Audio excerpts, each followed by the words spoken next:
Comment tracer un pantalon de base?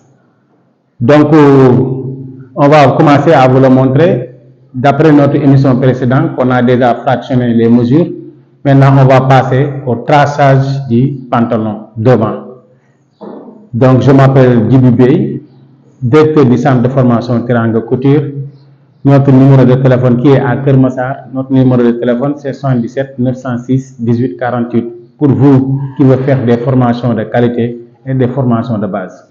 Ok, merci beaucoup. Donc, on va passer au traçage. Après avoir fractionné les mesures, on avait notre longueur de pantalon qui était à 105.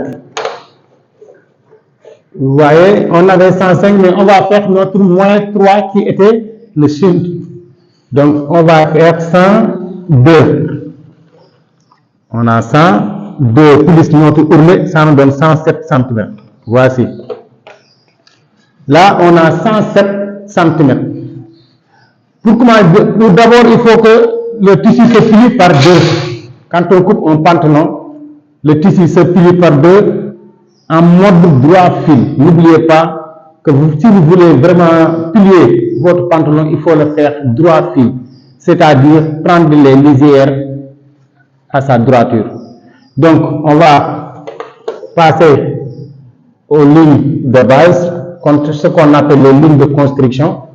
Ici, on a déjà ça. L'autre, c'était 102. Et on a 100, les 5 cm de valeur ourlet qui sont en bas. Donc, on a déjà notre ligne, notre ceinture qui est là.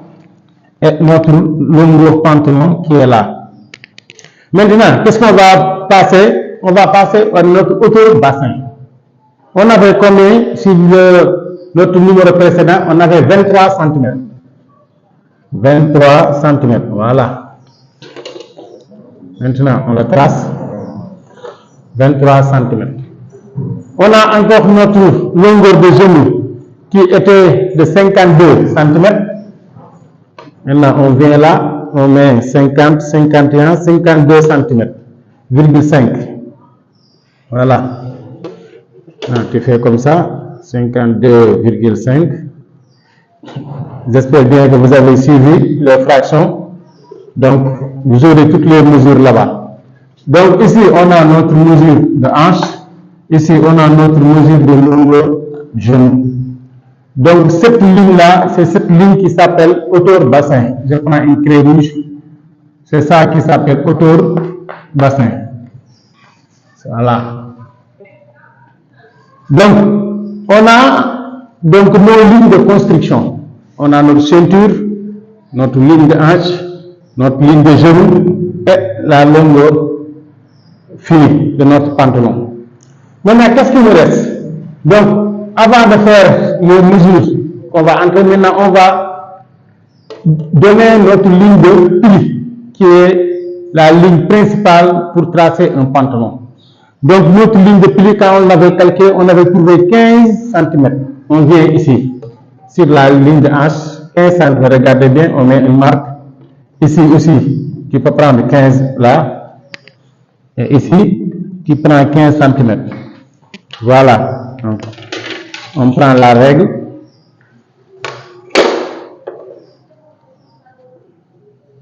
Et on trace notre ligne de pantalon qui est là.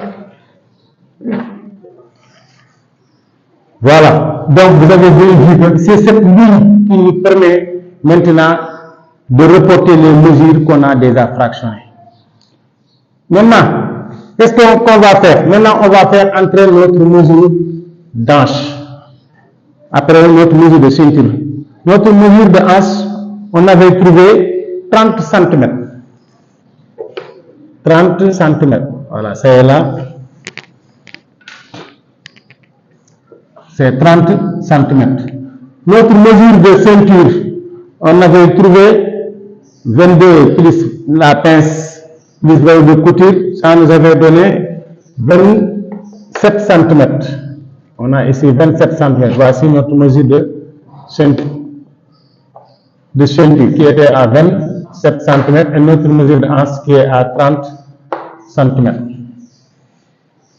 Maintenant, on va passer à la traçage. Voilà. Ok. Maintenant, qu'est-ce qu'il nous reste? On va venir en bas pour faire entrer nos mesures de bas qui étaient à 10 cm. On a 10 cm de chaque côté. Là aussi, on a 10. Donc, vous avez bien vu. Maintenant, qu'est-ce qu'il nous reste? Il nous reste notre largeur de genou. Il y a deux fractions. Moi, je préfère vous donner des fractions qui sont plus faciles à reproduire chez vous. Donc, pour la largeur de genou, on te dit que la partie du fessier, tu prends ton tour de bas qui était à 10, tu y ajoutes 2 cm. Donc là, tu as 12 cm. Au côté fessier, là, tu as 10 plus 2. Donc, au côté du fourche, là, tu mets 10 plus 3. Là, tu te retrouves avec 13 cm. 10, 11, 12, 13. Là, vous voyez, on a 13 cm. Donc, la partie du fourche est toujours plus large que la partie du fessier. Maintenant, on va passer à notre fourche devant. On avait combien? Notre fourche devant, on a 5. On vient là, on met 5. Vous regardez bien, c'est 5 cm ici. Maintenant, tu vas remonter sur ton ligne de poitrine 5 cm aussi pour créer la fourche. On remonte à 5 cm. Vous avez bien vu les points que je mets. Ok. Maintenant, on peut tracer notre fourche. Si vous venez voir, on prend notre perroquet. Maintenant là, il faut bien poser le perroquet pour que ça puisse toucher les 2 points. Et là, tu formes ton braquet. Maintenant, on va tracer notre ligne ici. Après, je vais vous montrer pour vous qui veut diminuer votre pantalon. Et là,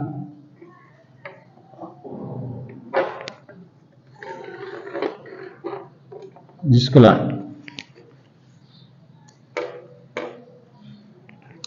Là aussi, on vient ici au niveau de la ligne de hanche.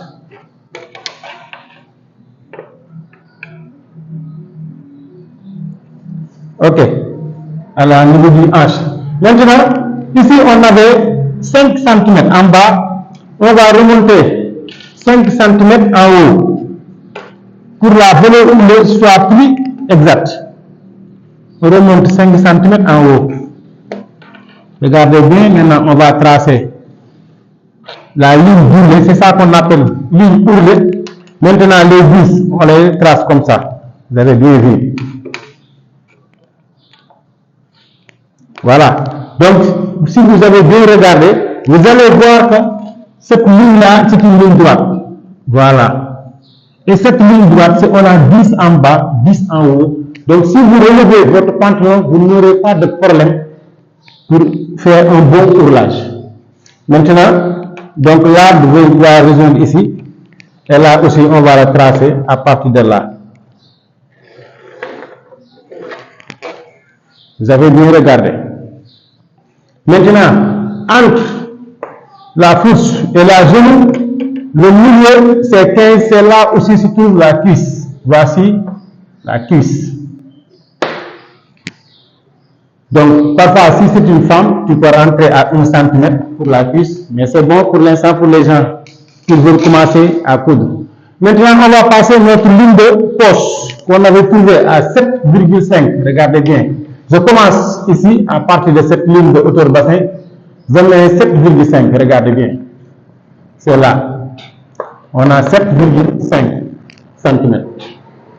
Maintenant, cette ligne-là va nous venir ici aussi 7,5 cm. C'est la ligne de braquet que vous avez vu tout à l'heure.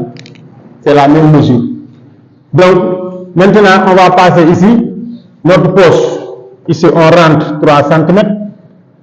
Tu peux rentrer 2, tu peux rentrer 3, tu peux rentrer comme tu veux si c'est une forme de poche. En bas, tu sors 1 cm pour tracer ta poche. Voilà, vous avez bien regardé. Maintenant ici, on va passer à notre braquette. Là, on va remonter en haut pour faire comme ça, pour que la braquette, après avoir coupé, tu peux faire comme ça. Tu soulèves à 4 cm en haut. Ici, tu as 3 cm en bas. Et tu traces ta forme de braquette comme ça. Maintenant, tu vas continuer les deux qui restent. Cette forme va te donner comme ça. Donc, on a la braquette là. Maintenant, cette ligne droite, tu peux descendre à 1 cm ici. Parce que devant, c'est toujours plus bas que derrière. Là, tu te relèves à 2 cm en haut. Et dans ce cas, tu vas trouver cette forme de braquette que tu peux faire. Parce qu'on dit toujours que la bas-vente est plus descend que les côtés. Donc, c'est pour cela que tu peux te descendre ici à 1 cm et relever à 2 cm pour la forme du braquette. Donc, dans ce cas, vous avez bien regardé. Maintenant, pour les pinces, regardez bien. Ici, on a 24 au 12, c'est là.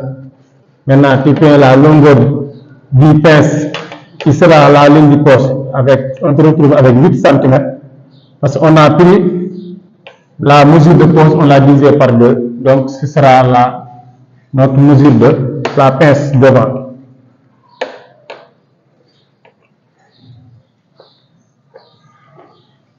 Ok, maintenant, donc ici on a 1 cm, ici on a 4 cm, là on a 5 cm.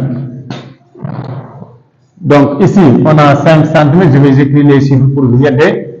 Si vous n'avez pas bien compris en regardant notre traçage ou bien notre dessin, vous allez bien comprendre toutes les mesures. Donc là on a 8 cm. Ok, donc voici un exemple de pantalon de base qu'on vient de fractionner tout à l'heure.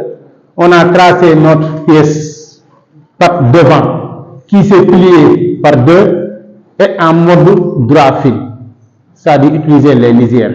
Donc j'espère bien que vous avez bien compris.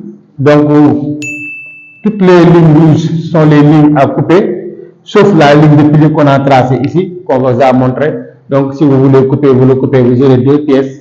Et si vous continuez à suivre, on va passer maintenant à notre pièce patte derrière qu'on va tracer tout à l'heure. Merci beaucoup.